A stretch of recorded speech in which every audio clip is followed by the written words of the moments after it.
Hello, ladies and gentlemen. Let me welcome you once again to Riding Tiger with Arijit. Now, as before, I'll be sharing a little bit about Riding Tiger. Everyone who starts their business, they start it with a passion, with love, with a lot of risk. And when you are moving from that cozy zone, it's just like riding a tiger. Why? When it's a cub, you adopt it and you feed it with milk. It's like a baby. And after you feed it, you have an intention to grow it a little bit of larger. And then you start riding that particular animal. And that animal is your business. If you stop, it's going to kill you. So either you keep feeding it or you just stop. And that moment, either you kill yourself or you kill your business. There is no other option. For our entrepreneur, it's always a challenging journey. And guess what? Today I have got an amazing entrepreneur. Not only that, she's a dancer and a world-renowned dancer, Vandana. Vandana, welcome to Riding Tiger. Thank you so much. It's great to be here. Great to be with you. Pleasure. Vandana runs We Speak Dance, and that's an interactive music and dance app, which is basically a kind of Spotify for dance and a category of killer for people and culture around the world who is looking for just more than TikTok. Vandana, what exactly is it? And if I may dare to give you a background, you have been the creator and host for We Speak Dance in Netflix. Oh my God. We all watch Netflix and we all love dance, even though I can't dance. Let me be very, very honest with all of you. If I start dancing, I'm sure that you're going to forget Vandana and her entire crew. You're going to watch me and find out that, oh my God, what is this monkey is doing in this dance floor? So over to you, Vandana. Let me understand what you do and what is this all about. When we are talking about dance, I'm sure it's going to rock a lot of people. Over to you, Vandana. Thank you. Well, I doubt that you are weak on the dance floor. I imagine that you can crush the dance floor with many incredible moves. So we'll have a dance battle later. Never downplay your abilities. I know that might be a superpower you're hiding from us. But no, it's so exciting to be here. We Speak Dance is a TV show, but it's really a movement. And the way that we can reach people in the most powerful way is through stories. So that's why I started there. So We Speak Dance is on Netflix worldwide, and we go to 5 different countries featuring 5 different dancers in each city and how they inspire the world with music and dance. And I really feel that dance is this universal language that can connect us all and solve the greatest challenges of our world. So now we're building the technology, the platform that the world can try every dance move, taste every culture in the world. And what makes us unique is that it's really dancing for a planet. This is the movement that we're building, is dancing for the planet. I think there's kind of all this commercial dance and silly moves on TikTok, which are so fun. We love the floss, we love the Dougie.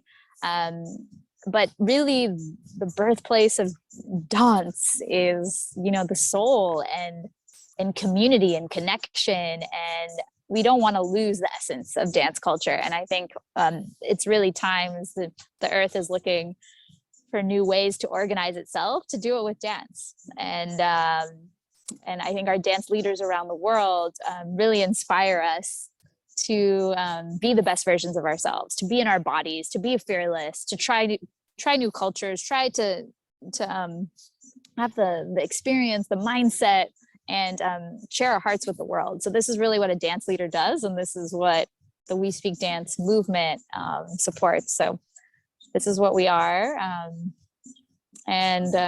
It's just been it's such an honor to be able to facilitate this community and really showcase their superpowers. Super. And Vandana, if I'm not wrong, let me share you this. When we are talking about dance, I have a very limited amount of knowledge, but if we look at the old history and probably the old style of dancing in India, we have various different art forms of dance. Now that starts from southern part of India, goes towards the northern part of India. Not only that, we can go on with the Harappa Mohenjo-daro time.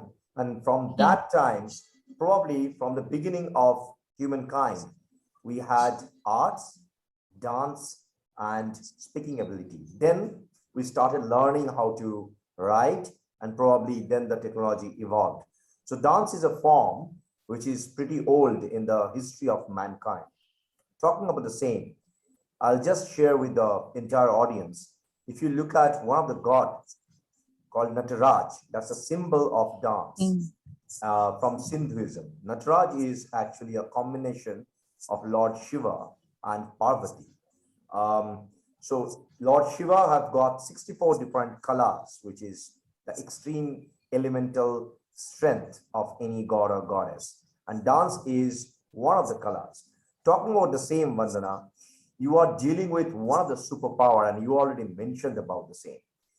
Tell us a little bit of story of all those amazing dancers who are actually curating, probably the kind of changes that you are doing in the normal world. Because I have seen a lot of artists with their dance formations, they're actually changing humankind and mindsets. If you can please share. Oh, this is such an important one. So one of the moments I'm the most proud of, from the viewership from the show, a girl emailed me from Turkey. She had one leg, and she emailed me. She says, I've never danced in front of people before, but after watching your show and all those dancers and all their passion and their stories and seeing them from around the world, I went to the streets of my city and I danced. And then we became friends, and she started taking classes of salsa and ended up in the local newspaper. So it's incredible how one story, just watching people dance, that it's coming from the heart, that inspires someone across the world to dance for the first time in front of people. In terms of dance as medicine, indigenous cultures is really the way that the language that we live in harmony with our planet. So studying in the Mayan culture, I lived in Mexico the last year. The fabric of community is storytelling, music, and dance. And dancing, there's dedication to each of the directions and each of the elements of nature, and it's done as a prayer. And it's a way to really have the community not only connect with each other, but inside yourself, and connect that we are in harmony with nature. So we're not destroying it. We're falling in love with nature each day with our dances. And it gives such a huge peace, and it's a meditation in itself. And also our dancers in Lebanon, we filmed, we brought hip hop dance to the refugee camps. And the dance leader there, he kind of became the UN ambassador of dance for Lebanon. He was teaching across all the refugee camps after we filmed there. He told me, Vandana, I'm not teaching dance. The girls tell me I'm teaching women's empowerment. I'm teaching them that their bodies matter, that their thoughts matter, that their ideas matter, their dreams matter. And by moving and taking up space, that they realize this. And this is like the most powerful education that you can get, right? Like, is that self-love, that self-confidence that I can go out and be anybody and do anything. And especially in a conflict setting or a context of a refugee camp. And another one is also just dance is therapy. The victims of trauma, sexual violence. I used to work at the UN on any violence against women. Dance is incredibly healing. For victims of trafficking, there's been extensive research and studies on this in different parts of the world where women are, they really go through a huge transformation and healing process and take ownership of their dance and their bodies and their lives and find joy again. So I think it's a way to shed light in like the darkest places in the world. And for many communities, dance is more important than food and water. I think we see from the UN humanitarian perspective that, people, in an emergency setting and, the first thing that people need are basic services. Of course they do, but also hope in the spirit and resilience. And that comes with the arts, music and dance, especially, give people the hope to keep going that next day. And for us, in the Western world or sitting in our offices who have maybe more of an ordinary life without these big challenges, it's this feeling of freedom, of being bigger, being creative, coming up with big ideas. The best ideas I've come up with have been on the dance floor. So I think for our future leaders, for our business executives, to our policymakers, how can we trust you if you don't dance in front of us, if you don't show us who you are and what you're made of? Super. Talking about the same, this is basically interesting topic, honestly speaking. When we dance or we exercise, I'm an avid lover of probably fighting and MMA, not really exactly into dancing. But whenever someone wants to become a dancer, not professional, maybe he or she is trying it just out of hobby, it's not possible that you are thinking something else and at the same time you start dancing. Your body and mind will not work. So when you mentioned about policymakers and probably the creative guys or probably the business people to come in a dance floor and then share the moves, what exactly do you expect? And do you have such kind of training mechanism in your curriculum for corporates, which is pretty much needed? And if we look at mental wellness, this is one of the way people can go towards connecting with the nature. If you can help us and make us understand how you do that.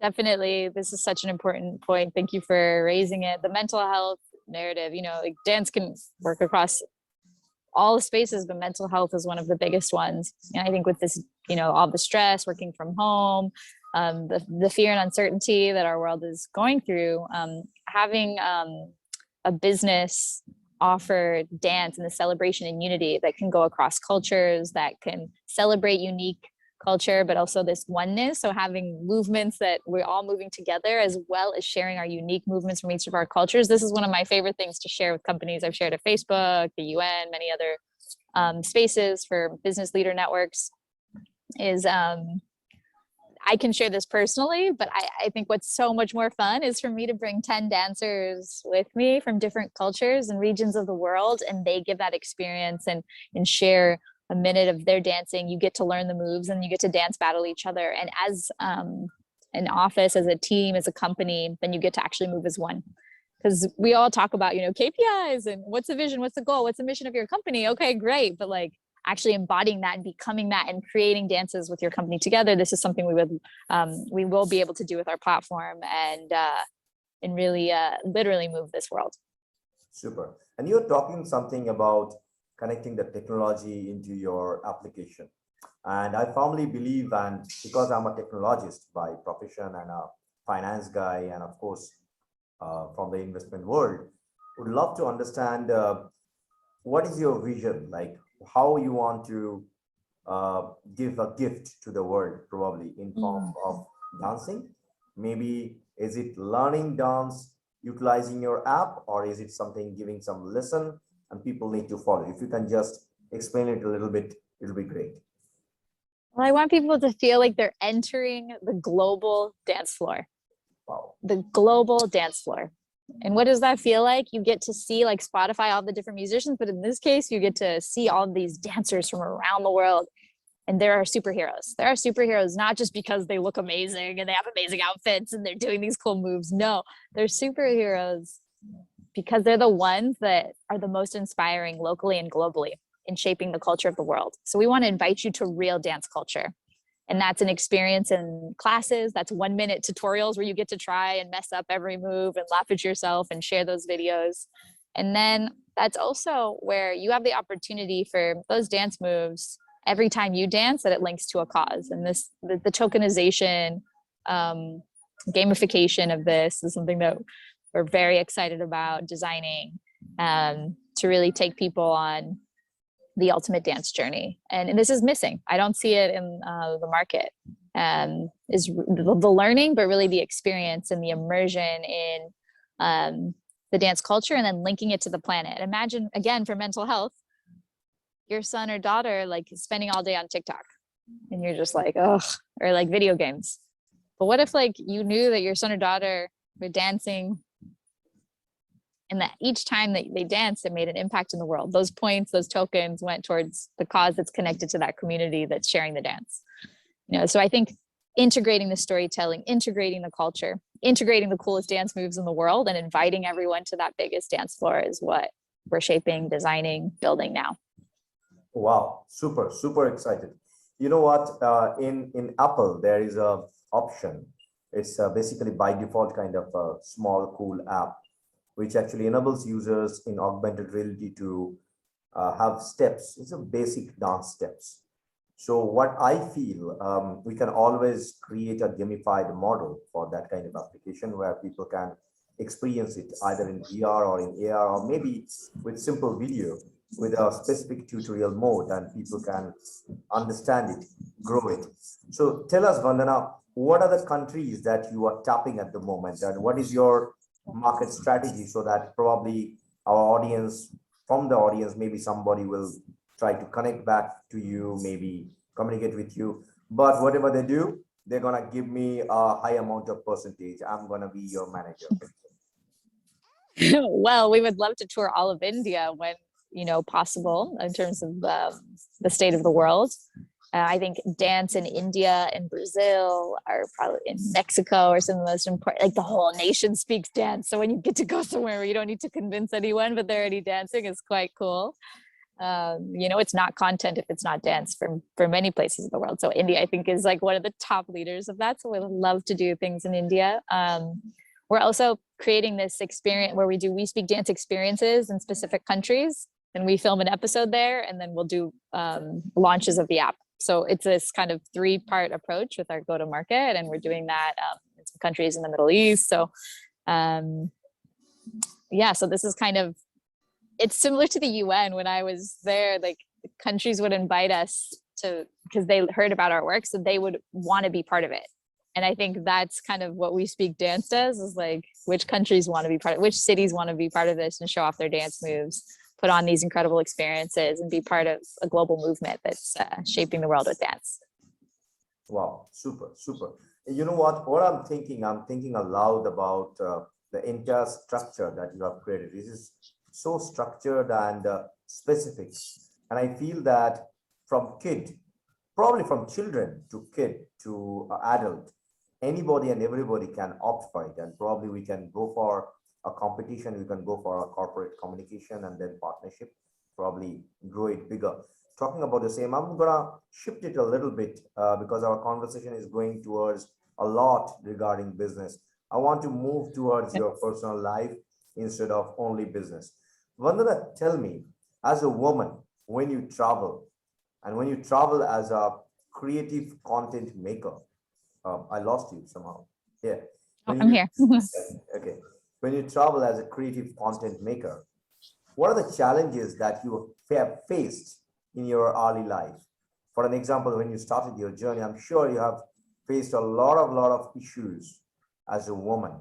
And how did you overcome that? If you can share. Oh, that's such an interesting question. Yeah, traveling as a woman is different, and like, my work around women and girls' rights is around women and girls feeling safe in public spaces. And I think I've been pretty blessed in my traveling. I think a part of my brain is missing around risk.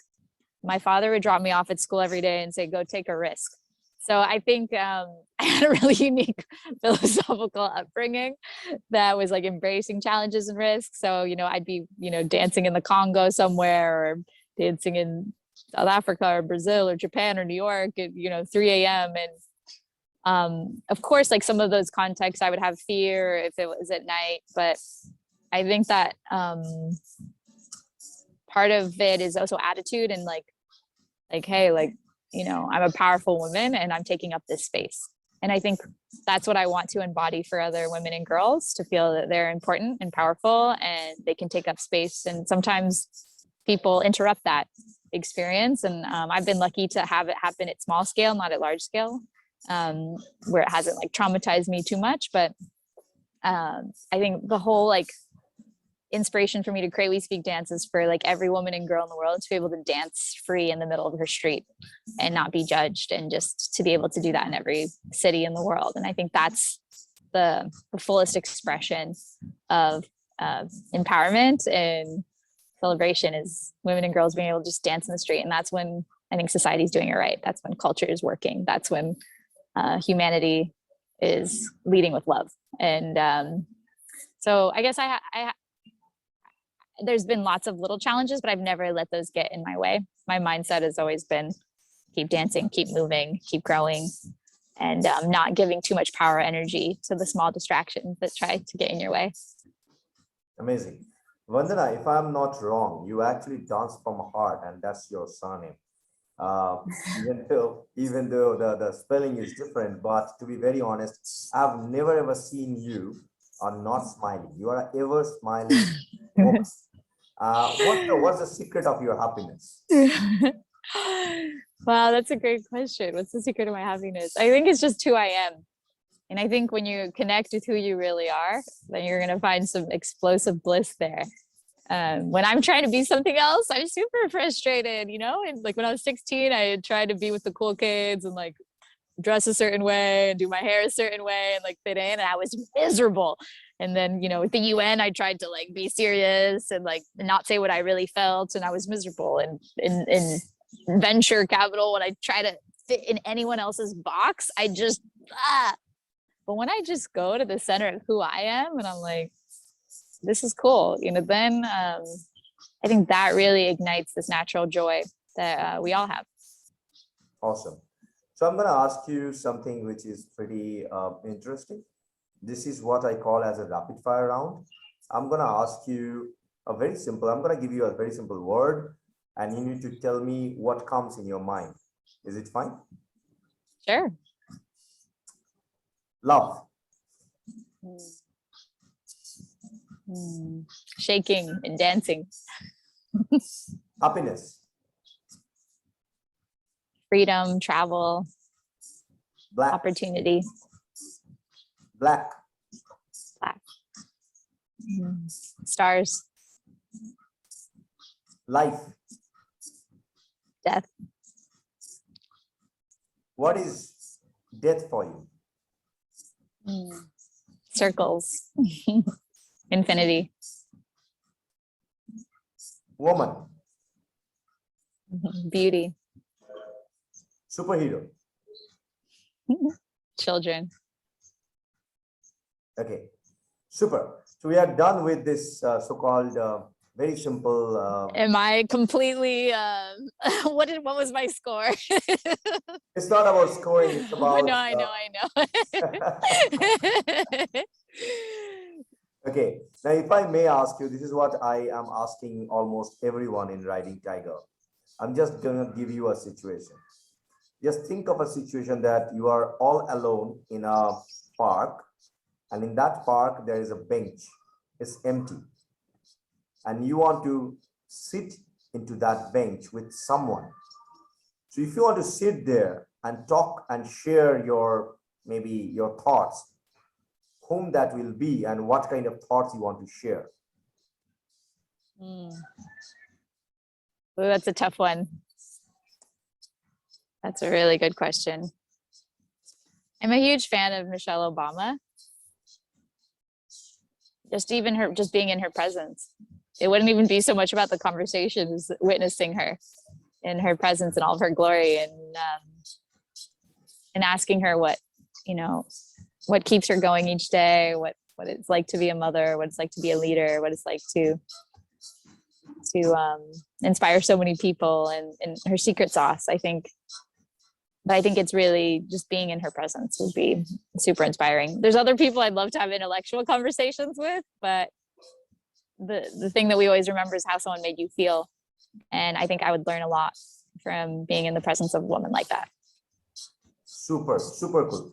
Vandana, thank you so much for sharing everything with us.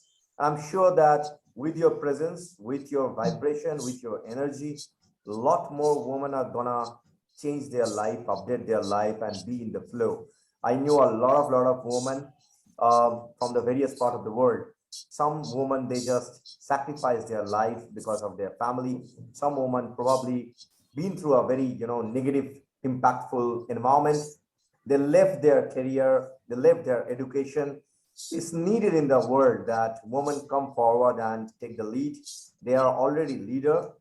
Instead of probably going for all those kind of sacrifice, probably they can come forward, take the baton, and start playing. Wish you all the luck, all the happiness, all the love from someone from India, from the Sindhu culture. Would love to have more and more conversation, more and more hand holding from people like you who are actually change makers. Be there, stay tuned, and keep blessing us. We will come back soon with Vandana with some amazing facts. Thank you so much for being patient, and I can see number of likes that's happening in Facebook. Thank you so much. Stay tuned. We'll see soon each other next week. Thank you.